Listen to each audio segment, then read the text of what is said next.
ಬ್ರಿಟಿಷರು ತಮ್ಮ ಸೈನ್ಯದೊಂದಿಗೆ ಹೈದರಾಬಾದ್ನಿಂದ ಚೆನ್ನೈಗೆ ಹೋಗುವಾಗ ಪಟ್ಟಣದ ಡಿವಿಜಿ ಮುಖ್ಯ ರಸ್ತೆಯ ಮೂಲಕ ಹಾದು ಹೋಗುವರು. ಹಾಗಾಗಿ ಮಾರ್ಗ ಮಧ್ಯೆ ವಿಶ್ರಾಂತಿ ಪಡೆಯಲು ಪಟ್ಟಣದ ವಿಶ್ರಾಂತಿ ಗೃಹ ಕಟ್ಟಡ, ತಾಲೂಕು ಪಂಚಾಯಿತಿ ಕಚೇರಿ ಮುಂಭಾಗದ ಕಟ್ಟಡ, ತಹಸೀಲ್ದಾರ್ ಹಳೆ ವಸತಿ ಗೃಹಗಳನ್ನು ವಿಶ್ರಾಂತಿಗಾಗಿ ನಿರ್ಮಿಸಿದ್ದರು. ಪ್ರತಿ ಕಟ್ಟಡದ ಮುಂದೆ ಕುದುರೆ ಕಟ್ಟಿ ಹಾಕಲು ಜಾಗ ಮಾಡಲಾಗಿದೆ. ಬ್ರಿಟಿಷರ ಕಾಲದಲ್ಲಿ ನಿರ್ಮಿಸಿದ ಕಟ್ಟಡದ ಚಾವಣಿಗೆ ಮರದ ತುಂಡು ಹಾಗೂ ಹೆಂಚುಗಳನ್ನು ಜೋಡಿಸಿ ನಿರ್ಮಿಸಿದ್ದಾರೆ. ಒಂದೊಂದು ಕೊಠಡಿಯನ್ನ ಆಕರ್ಷಣೀಯವಾಗಿ ನಿರ್ಮಿಸಿದ್ದಾರೆ. ಈ ಪ್ರಾಚೀನ ಕಾಲದ ಕಟ್ಟಡಗಳು ನೋಡುಗರ ಕಣ್ಮನ ಸೆಳೆಯುತ್ತಿದ್ದವು. ಬ್ರಿಟಿಷರ ಕಾಲದ ಕಟ್ಟಡಗಳನ್ನು ಸಾರ್ವಜನಿಕರು, ವಿದ್ಯಾರ್ಥಿಗಳು ಕುತೂಹಲದಿಂದ ವೀಕ್ಷಿಸುತ್ತಿದ್ದರು. ಆದರೆ ಇದೀಗ ಬ್ರಿಟಿಷರ ಕಾಲದಲ್ಲಿ ನಿರ್ಮಿಸಿದ ಕಟ್ಟಡಗಳು ಅವಸಾನದತ್ತ ಸಾಗಿ ಅನಾಥವಾಗಿವೆ.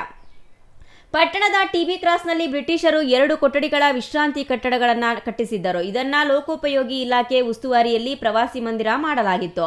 ಇದರಲ್ಲಿ ಅನೇಕ ಮಂದಿ ವಿಶ್ರಾಂತಿ ಪಡೆಯುತ್ತಿದ್ದಾರೆ. ಜೊತೆಗೆ ಅನೇಕ ಸಭೆ ಸಮಾರಂಭಗಳು ನಡೆದಿವೆ. ಆದರೆ ಕಟ್ಟಡ ಶಿಥಿಲಾವಸ್ಥೆಯಲ್ಲಿ ಇದೆ ಎಂದು ಲೋಕೋಪಯೋಗಿ ಇಲಾಖೆ ಅಧಿಕಾರಿಗಳು ವಿಶ್ರಾಂತಿ ಕಟ್ಟಡವನ್ನ ಕೆಡವಿ ಇದೀಗ ಇದೇ ಜಾಗದಲ್ಲಿ ಹೈಟೆಕ್ ವಿಶ್ರಾಂತಿ ಭವನ ಮಾಡಲು ಮುಂದಾಗಿದ್ದಾರೆ.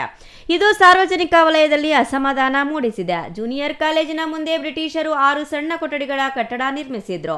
ಇದನ್ನ ಅರಣ್ಯ ವಲಯದ ಕಚೇರಿ ಮಾಡಲಾಗಿತ್ತು. ಕಚೇರಿಗೆ ಇದು ಸೂಕ್ತ ಬಳಕೆ ಆಗಿಲ್ಲ ಎಂದು ಬಳಸುತ್ತಿಲ್ಲ. ತಾಲೂಕು ಪಂಚಾಯಿತಿ ಮುಂದೆ ನಿರ್ಮಿಸಿದ್ದ ಕಟ್ಟಡವನ್ನ ತಾಲೂಕು ತಹಸೀಲ್ದಾರ್ ಅವರ ವಸತಿ ಗೃಹ ಮಾಡಲಾಗಿತ್ತು. ಶಿಥಿಲಾವಸ್ಥೆಯಲ್ಲಿ ಇದೆ ಎಂದು ಕಟ್ಟಡವನ್ನ ಬಳಕೆ ಮಾಡಿಲ್ಲ. ವಸತಿ ಗೃಹದ ಕಾಂಪೌಂಡ್ನಲ್ಲಿ ಇಂದಿರಾ ಕ್ಯಾಂಟೀನ್ ಮಾಡಲಾಗಿದೆ. ಬ್ರಿಟಿಷರ ಕಾಲದ ಕಟ್ಟಡಗಳು ಅನಾಥವಾಗಿದ್ದು ಸಂಬಂಧಪಟ್ಟ ಅಧಿಕಾರಿಗಳು ದುರಸ್ತಿ ಪಡಿಸಬೇಕೆಂಬುದು ಸಾರ್ವಜನಿಕರ ಒತ್ತಾಯವಾಗಿದೆ. ಈ ಬಗ್ಗೆ ಸಿಪಿಐಎಂ ಮುಖಂಡ ಚನ್ನರಾಯಪ್ಪ ಮಾತನಾಡಿ, ಬಾಗೇಪಲ್ಲಿ ಪಟ್ಟಣದಲ್ಲಿ ಬ್ರಿಟಿಷರ ಕಾಲದಲ್ಲಿ ನಿರ್ಮಾಣ ಮಾಡಿರುವಂತಹ ಒಂದು ಕಟ್ಟಡವಾಗಿದೆ. ತಹಸೀಲ್ದಾರ್ ಅವರ ಒಂದು ಕಟ್ಟಡವನ್ನ ದುರಸ್ತಿ ಮಾಡಿಸಿ ಒಂದು ಆಡಳಿತ ಕಚೇರಿಗೆ ನೀಡಿದ್ರೆ ಅನುಕೂಲವಾಗುತ್ತಿತ್ತು. ತಾಲೂಕು ಕೇಂದ್ರದಲ್ಲಿ ಅನೇಕ ಸರ್ಕಾರಿ ಕಚೇರಿಗಳು ಬಾಡಿಗೆ ಕಟ್ಟಡಗಳಲ್ಲಿ ನಡೆಯುತ್ತಿವೆ. ಲಕ್ಷಾಂತರ ರೂಪಾಯಿ ಬಾಡಿಗೆಗೆ ನೀಡಲಾಗುತ್ತಿದೆ. ಕಟ್ಟಡವನ್ನ ದುರಸ್ತಿ ಮಾಡಿಸಿ ಕಟ್ಟಡ ಬಳಕೆ ಮಾಡುವಲ್ಲಿ ತಾಲೂಕು ಆಡಳಿತ ಸಂಪೂರ್ಣ ವಿಫಲವಾಗಿದೆ. ಕೂಡಲೇ ಎಚ್ಚೆತ್ತುಕೊಂಡು ಇದಕ್ಕೆ ಸಂಬಂಧಪಟ್ಟ ಅಧಿಕಾರಿಗಳು ಹಾಗೂ ಜನಪ್ರತಿನಿಧಿಗಳು ಇದನ್ನ ಸರಿಪಡಿಸಬೇಕು ಎಂದು ಮನವಿ ಮಾಡಿದ್ರು. ಬಾಗೇಪಲ್ಲಿ ಪಟ್ಟಣದಲ್ಲಿ ಬ್ರಿಟಿಷರ ಕಾಲದಲ್ಲಿ ನಿರ್ಮಾಣ ಆಗಿರ್ತಕ್ಕಂಥ ತಹಸೀಲ್ದಾರ್ ಅವರ ವಸತಿ ಗೃಹ ಇದು.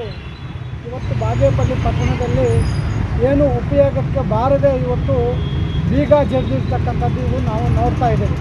ಸರ್ಕಾರದ ಒಂದು ಕಚೇರಿ, ಒಂದು ಸರ್ಕಾರದ ಕಟ್ಟಡ, ಸುಸಜ್ಜಿತವಾದಂಥ ಕಟ್ಟಡವಾಗಿದೆ.